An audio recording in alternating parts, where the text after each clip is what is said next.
Good afternoon, everyone. UK worst wheat harvest in 40 years, down 75%. Summer snowdrifts Russian village, Kurush. This is what it normally looks like in summer. And the higher food prices get, the higher the cargo theft percentages. Up a staggering 56% just in the last 3 months. As Americans seek economic protection during a highly political pandemic and nationwide shutdown, Bank of America is shining a light on gold to grow to $3,000 while analysts are calling for silver to reach $30 this year. Only one investment stands out: gold. Patriot Gold Group has no fee for life IRAs, where your IRA or 401k can be in physical gold or silver. At Patriot, you work directly with an owner and avoid paying absurd broker fees. Call today or request a free investment kit. PatriotGoldGroup.com. The link's in the description box below.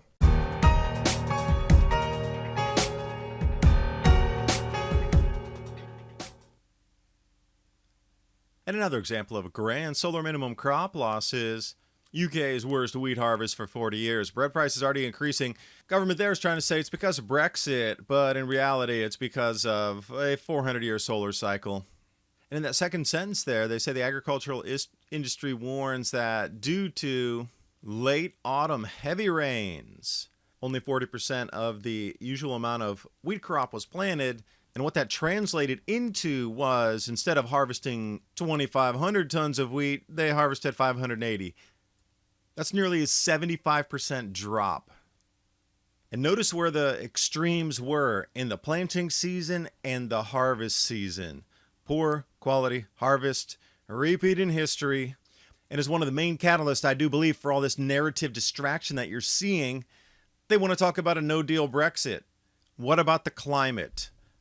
What about this grand solar minimum that's going to continue to intensify, and then next year or the next year's harvest will be worse than what they're seeing now? We need to start talking about these issues on a global level so we can all get ready. We as individuals and families and neighborhoods can all chip in to start growing our own food. Because looking out to August 30th, wow, it's going to be a heat wave. Not. This year it appears that in the Northern Hemisphere, winter is going to arrive early yet again. And speaking of massive rains, in the Punjab, a month's worth of rain falling in a day. And these are the types of events that are becoming more and more common. We're starting to see them all the time now. If not a month's worth of rain, half a year worth of rain, 3 months worth of rain, a year's worth of rain. It's a continuous conveyor belt now of extreme rain events. And one that should be widely reported on as well: monster summer snowdrifts bury the southern Russian village of Kurush. And looking at this image here, you would think it's the middle of winter in an alpine scene. But this is what the region looks like for tourism in summer. Do you see a slight disconnect here about what's going on with the climate? Why wasn't this reported on? Setting a new heat record by 1 degree makes international news on the front page, yet snowdrifts burying villages into alpine scenes in the summer, not a peep. Area here on the map. If you go up sort of northeast, you see Kurush in larger letters there. You'll also see that peninsula that sticks out like a teapot kettle. But I thought I'd put you the topo map here. I circled it in red for you, same area. Interesting that it's right next to the Republic of Georgia. And this is one area on the map that I do consider to be an area that's going to survive through this grand solar minimum quite well with agriculture because of the microclimate created by the Caspian Sea and the Black Sea. Sandwich there. They've been making wine in Georgia for 8,000 years. So the climate hasn't changed too dramatically.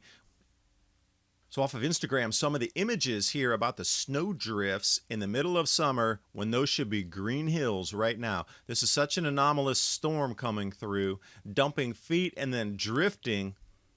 Looking at the weather forecast up there, it's supposed to be right back up into the 70s again. So all this snow will melt off. But what a strange event. You wake up one morning, you have feet of snow on your doorstep in summer. And because of these never-ending high rising food prices, cargo theft. This is specifically in the U.S., but you know if it's happening here, it's happening elsewhere. Quarter 2, April, May, and June of 2020. Hot spots there, obviously, in the red. Do they match up with a lot of cities that you're seeing in the news? Oh, yes, they do. Truckers are not going to be going to those cities anymore. So if your supermarkets start to run low, these cargo thefts across the U.S. spiking 56%. And insurance companies no longer want to pay for this, so then trucking companies, in addition, drivers don't want to go there, but the trucking companies are like, if we can't insure our load, we are not going to these cities, these destinations. So think about that for a second.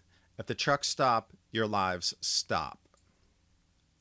And one significant note here, with April being the height of the supply chain disruptions, unemployment, and all those things that we saw occur, that month had more than double the volume of cargo theft. Which means when people get into a duress situation, food prices skyrocketing, there's no work, the economy is in shambles, what's the last resort for most people?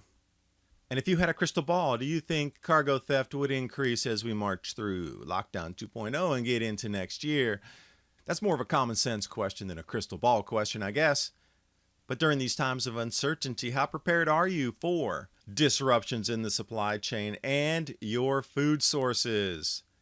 Adapt 2030 and My Patriot supply the 1 week or the 4 week emergency food supply.